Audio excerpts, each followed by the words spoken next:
opruimen, dat is echt werk. Een vreselijk werk. Ja? Ja, vreselijk werk, ja. Je bent geen opruimer. Nee, ik ben een verzamelaar.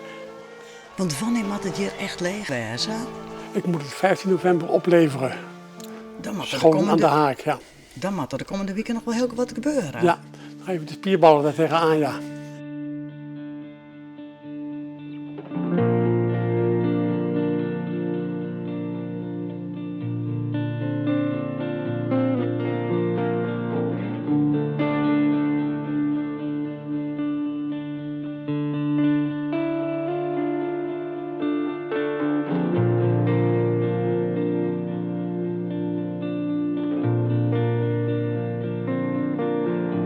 We hadden hier 500.000 boeken.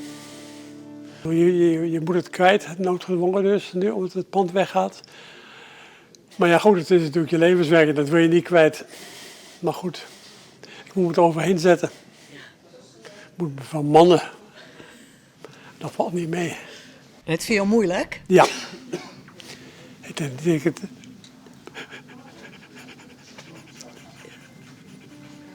Want je had er zo lang om werken, hè, om het Safir te krijgen. Ja, meer dan 50 jaar. En maar 60 jaar ben ik ermee aan het werk.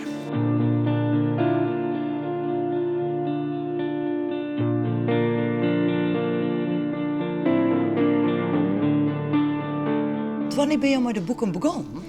Toen ik jaar 14 was. In Amsterdam.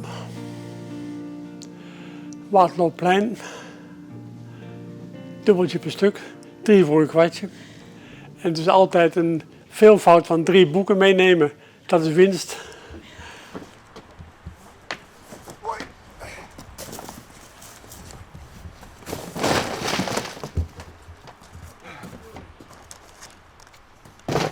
Ik ben nog steeds nieuwsgierig. En boeken leren mij een hoop. Ja? Ja. Alles wat ik weet heb ik eigenlijk uit boeken geleerd. Die houden we zelf. Die hou je zelf? Goed.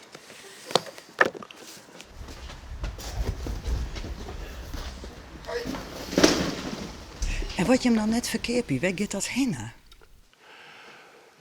Gedeeltelijk naar een kringloop en gedeeltelijk in de container. Maar het is doodzonde, echt. Boeken doe je niet weg. Nee, hè? Boeken zijn echte vrienden, ja. Jo, soms zelf je het allerliefste gewoon nou nog. Ik wil gewoon tussen de boeken sterven, ja. Maar niet te gauw, hè. Moet wel even wachten. Beste bedankt, tot ziens, daar hoor. Want wanneer ben je hem nog iepen? Tot zaterdag.